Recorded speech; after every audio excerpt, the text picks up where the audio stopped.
What's up, guys? Got a new mini bike project. I don't know what to call it. I need something catchy, but it's a DoodleBug 30 DB30. So I'm going to show you what I have. Once we get it all together, I'm going to show you how much I have into it right now. So here it comes.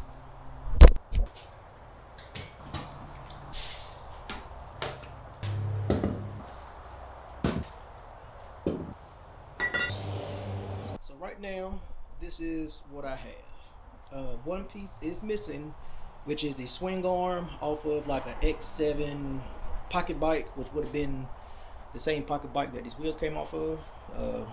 I don't have that right now. I need to get it from my boy Juan, but that's the only part that's missing of what I have right now. So let's talk about prices, because everybody loves prices.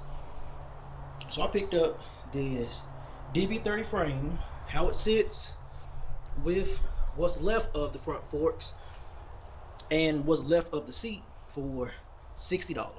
The guy that sold it to me had these two flatheads. This is a stock 5 horsepower 206 flathead, probably off of a tiller or a lawnmower or something. $50. Need to see if I can get it to run. I don't know if it runs. This evidently is a Briggs 5 horsepower Raptor, and the guy told me that it has a rod, cam, spring, and valves. I don't know if that's true. That's what he told me. And it also came with a 2-stage header. This one was $100. So I mean, if it has what he said it has in it, I think I got off pretty good on these. The wheels are 10-inch wheels off of an X7 or X18 pocket bike. Can't remember which one it was. Bought on the bike for $100, and I sold the frame, the motor, for $150. So these were basically free to me. But it's so hard to find those bikes when you come across them and you want these wheels. Pick the whole bike up, pay $100, $150, and you can sell stuff that's on the bike if it has motor stuff on it and kind of recoup your money. But this is the basis, the start of this bike, and it's a bike online that I saw, and I saw it years ago, and it's just so clean. I'm gonna put it up on the screen so you can see, but I'm basically building a clone of this bike, but it's gonna be with a flathead, and it's gonna be with the pocket bike rear swing arm instead of the custom rear swing arm that's on his bike. And I can't tell if the wheels on that bike are 8 inches or 10 inches, but of course I'm running the 10s. I do have a set of 8-inch wheels, but I like these a lot better. And then I'm going to paint it the same color as my Mazda 6.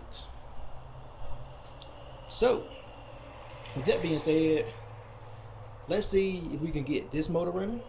This is really like a backup motor. If I can't get that one running, I can throw this one on until I can get that one figured out. Let's see if we can get this one to actually run for a second or two on some starter fluid. Alright, let's see what we got.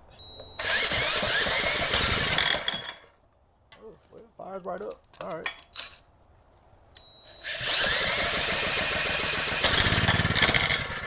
Alright, so it runs. Popped right off, actually. I was actually very surprised. So at least we know this one runs. No problem. Now, I don't know if the carburetor is any good. Might not be. It looks a little crusty. This is going to be another question mark. Will it fire? We'll find out later. So I guess next, let's get the front wheel on the fork, and then let's get the fork on the bike. Just kind of see how it looks.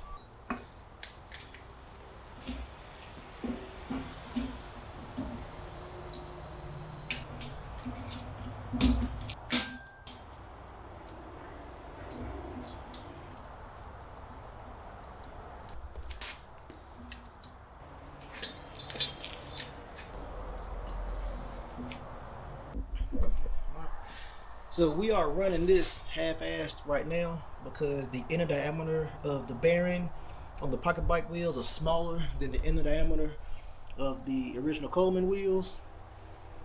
And I think they're like 2 mils bigger. If y'all look at the purple bike that I'm taking inspiration from, I believe the forks are cut So once I get everything situated and get the rod height situated, I will figure out how far up I'm going to cut to lower the front of the bike. But I can't do that until I get the swing arm mounted up and put in its position. Then I can figure out where I want the rod height to be, because it won't be a kickstand. The kickstand will be the pegs. So for this video, I think that is going to be it. So I will see you guys on the next one. Peace.